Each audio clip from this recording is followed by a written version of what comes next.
आगाज अहम खबर से। आला अदलिया में जजेस के एहतसाब में तेजी लाई गई है। सुप्रीम जुडिशल काउंसिल का इजलास कुछ ही देर में शुरू होगा। चेयरमैन जुडिशल काउंसिल काजी फायज ईसा सरबराही करेंगे। जस्टिस मुजाहिर नकवी की तहरीरी जवाब का जायजा लिया जाएगा। इनके खिलाफ मुबैना माली बेजाब्तगियों समेत 10 शिकायत ज़ेर गौर हैं। इजलास में जस्टिस सरदार तारिक मसूद के खिलाफ शिकायत का भी जायजा लिया जाएगा। आला अदलिया में जजेस के एहतसाब में तेजी। सुप्रीम जुडिशल काउंसिल का इजलास कुछ देर में शुरू होगा। चेयरमैन जुडिशल काउंसिल काजी फायज ईसा सरबराही करेंगे। जस्टिस मुजाहिर नकवी के तहरीरी जवाब का जायजा लिया जाएगा। इनके खिलाफ मुबैना माली बेजाब्तगियों समेत 10 शिकायत ज़ेर गौर हैं। इजलास में जस्टिस सरदार तारिक मसूद के खिलाफ शिकायत का भी जायजा लिया जाएगा। जस्टिस मुजाहिर अली अकबर नकवी ने सुप्रीम जुडिशल काउंसिल की कार्रवाई चैलेंज कर दी। सुप्रीम कोर्ट से रुजू कर लिया। दरखास्त में इस्तेदा की सुप्रीम जुडिशल काउंसिल की कार्रवाई को बदनीयती पर मुश्तमिल करार देकर कलअदम करार दिया जाए। सुप्रीम जुडिशल काउंसिल का आइंदा कार्रवाई के लिए मौसूल नोटिस भी गैर कानूनी करार दिया जाए। मेरे खिलाफ शिकायत कुनिंदगान अदलिया पर हमला आवर हैं। जस्टिस काजी फायज ईसा सदारती रेफरेंस केस में ये उसूल तय किया गया था कि जज को शफाफ ट्रायल का हक मिलना चाहिए।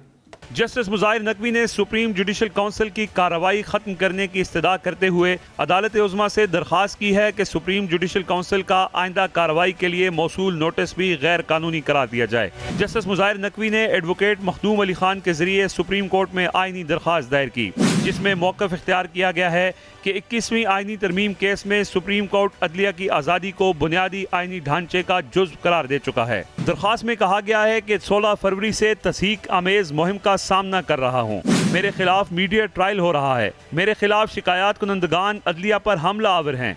जस्टिस काजी फायज ईसा सदारती रेफरेंस केस में ये उसूल तय किया गया कि जज को शफाफ ट्रायल का हक मिलना चाहिए। सुप्रीम जुडिशल काउंसिल का मुझे शो कॉज नोटिस जारी करना बुनियादी इंसानी हुकूक की खिलाफ वर्जी है। जस्टिस मुजाहिर नकवी की दरख्वास्त में मजीद कहा गया है कि शो कॉज नोटिस के बारे में जारी करदा प्रेस रिलीज मेरी राय लिए बगैर जारी की गई, जिससे मेरा मीडिया ट्रायल हुआ। मेरे खिलाफ सुप्रीम जुडिशल काउंसिल की कार्रवाई को बदनीयती पर मुश्तमिल करार देकर कलअदम करार दिया जाए। जुडिशल काउंसिल का जारी करदा शो कॉज नोटिस खिलाफ कानून करार दिया जाए। Jahanzeb Abbasi, express news, Islamabad. आला अदलिया में जजेस के एहतसाब में तेजी का अमल। सुप्रीम जुडिशल काउंसिल का इजलास कुछ देर में शुरू होगा। मजीद तफसीला जानते हैं अपने नुमाइंदे जहांजेब अब्बासी से। जहांजेब, आज इस इजलास में क्या कार्रवाई मुतवक्के है? देखें, सुप्रीम जुडिशल काउंसिल का इजलास जो है वो इस वक्त चल रहा है। चीफ जस्टिस काजी फायज ईसा जो चेयरमैन सुप्रीम जुडिशल काउंसिल हैं, उनकी ज़ेर सदारत ये इजलास जो है वो इस वक्त भी चल रहा है। जो जस्टिस मुजाहिर नकवी ने जो अपना तहरीरी जवाब सुप्रीम कोर्ट में जमा करवाया था, उस जवाब को भी उसका जायजा लिया जा रहा है और फिर उसके बाद काउंसिल ये फैसला करेगी कि क्या प्रोसीडिंग को आगे बढ़ाना है और नहीं बढ़ाना। और फिर सबसे अहम बात इस मामले में ये है कि जस्टिस मुजाहिर नकवी ने जो ये प्रोसीडिंग है पूरी, इसको सुप्रीम कोर्ट में, ओपन कोर्ट में चैलेंज कर रखा हुआ है। तो अब इस मामले पे क्या काउंसिल अपनी कार्रवाई को यहाँ पे रोक देगी या मजीद आगे बढ़ाएगी, ये बहुत अहम मामला है। इसके अलावा जस्टिस सरदार तारिक मसूद के खिलाफ जो कंप्लेंट है, उस कंप्लेंट को भी, उसका भी जायजा लिया जाएगा और उन कंप्लेंट के खिलाफ जो शिकायत करंदा है, जो खातून हैं, उनको भी ज़ाती हैसियत से तलब किया हुआ है, उनको भी सुना जाएगा और फिर उस हवाले से भी कोई अहम जो फैसला है वो मुतवक्को है। जी, बहुत शुक्रिया आपका जहांजेब अब्बासी।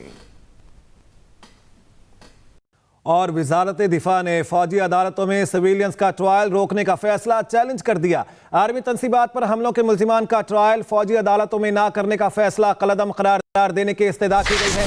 वजारत दिफा ने आर्मी एक्ट की कलअदम करार दी गई दफात भी बहाल करने की इस्तदा कर दी है।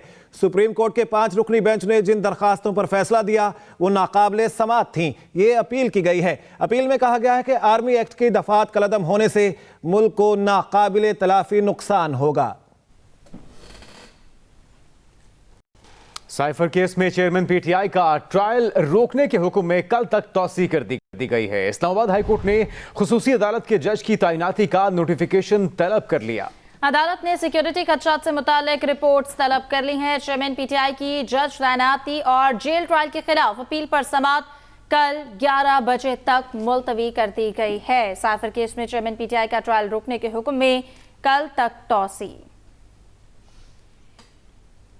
190 मिलियन पाउंड केस। नैब टीम की अडयाला जेल में चेयरमैन पीटीआई से तफ्तीश। जेल जराये के मुताबिक नैब टीम की क़यादत डिप्टी डायरेक्टर राहील आज़म कर रहे हैं। नैब टीम ने हफ्ते चेयरमैन पीटीआई से 7 घंटे तफ्तीश की। कौमी एहतसाब ब्यूरो ने चेयरमैन पीटीआई से तफ्तीश के लिए अदालत से 4 रोजा जिस्मानी रिमांड हासिल कर रखा है। 190 मिलियन पाउंड केस। नैब टीम की अडयाला जेल में चेयरमैन पीटीआई से तफ्तीश। जेल जराये के मुताबिक नैब टीम की क़यादत डिप्टी डायरेक्टर राहील आज़म कर रहे हैं।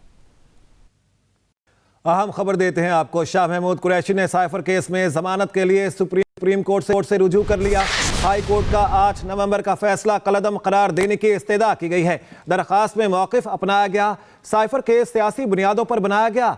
FIR में कानून के तकाज़ों को भी मद्देनजर नहीं रखा गया। दर्ज FIR में मुल्जिम का बराह रास्त ताल्लुक नहीं बताया गया।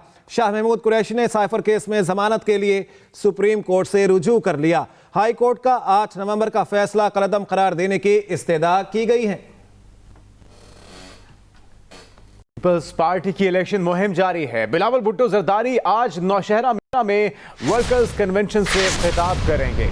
वर्कर्स कन्वेंशन के लिए इंतजामात मुकम्मल। कारकुनों की आमद का सिलसिला जारी है। पीपल्स पार्टी की इलेक्शन मुहिम जारी है। बिलावल भुट्टो जरदारी आज नौशहरा में वर्कर्स कन्वेंशन से खिताब भी करेंगे। वर्कर्स कन्वेंशन के लिए इंतजामात मुकम्मल कर लिए गए हैं और कारकुनों की आमद का सिलसिला भी जारी है।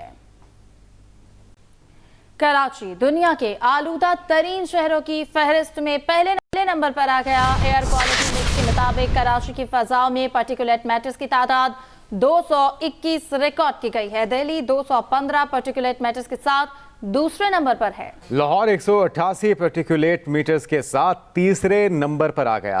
कराची दुनिया के आलूदा तरीन शहरों की फहरिस्त में पहले नंबर पर आ गया है। एयर क्वालिटी इंडेक्स के मुताबिक कराची की फिजाओं में पार्टिकुलेट मीटर्स की तादाद 221 रिकॉर्ड की गई है। दिल्ली 215 पार्टिकुलेट मीटर्स के साथ दूसरे नंबर पर, जबकि लाहौर 188 मीटर्स के साथ तीसरे नंबर पर आ गया। अहम खबर आपको देते हैं। इंटरनेशनल इस्लामिक यूनिवर्सिटी के इंतजामिया के खिलाफ तहकीकात का केस। चीफ जस्टिस काजी फायज ईसा ने सदर, चेयरमैन AGC और वफाकी वजारत तालीम को खत लिख दिया। खत की कॉपी चीफ जस्टिस शरीयत कोर्ट और यूनिवर्सिटी इंतजामिया को भी अरसाल की गई है। चीफ जस्टिस ने वाइस प्रेसिडेंट नबी बख्श जुमानी की तैनाती पर शदीद तहफ़्फ़ुज़ात का इजहार कर दिया है। चीफ जस्टिस ने खत में लिखा, इंटरनेशनल इस्लामिक यूनिवर्सिटी बद इंतजामी की वजह से बैनुल अक़वामी मेयार खो चुकी है। 22 सितंबर और 13 अक्टूबर को यूनिवर्सिटी इंतजामिया से मुत्तल्लिक़ खतूत का ताहाल जवाब नहीं दिया गया। इंटरनेशनल इस्लामिक यूनिवर्सिटी के इंतजामिया के खिलाफ तहकीकात का ये मामला है। सिंध में गैस के मजीद ज़खायर दरियाफ्त। पाकिस्तान पेट्रोलियम ने सजावल में गैस के ज़खायर दरियाफ्त कर लिए। पाकिस्तान पेट्रोलियम के मुताबिक सजावल में जम ईस्ट 1 के मकाम पर शाह बंदर से गैस के ज़खायर मिले। जम ईस्ट 1 के मकाम पर 2545 मीटर की गहराई तक खुदाई करने पर हाइड्रोकार्बन की निशानदही हुई है। कुएं की मजीद जांच पड़ताल जारी है। माहिरीन की ज़ेर निगरानी ड्रिलिंग का अमल भी जारी है, जबकि दरियाफ्त से हाइड्रोकार्बन के ज़खायर में इजाफा होगा। और आपको बताते हैं, भारतीय क्रिकेट टीम की वर्ल्ड कप फाइनल में शिकस्त पर भारतीय सोशल मीडिया सार्फिन फट पड़े। दिलचस्प मीम्स बनाकर क्रिकेट फैंस अपने गुस्से का इजहार कर रहे हैं। ज्यादातर ने भारतीय क्रिकेट बोर्ड के सेक्रेटरी जे शाह को आड़े हाथों ले रखा है।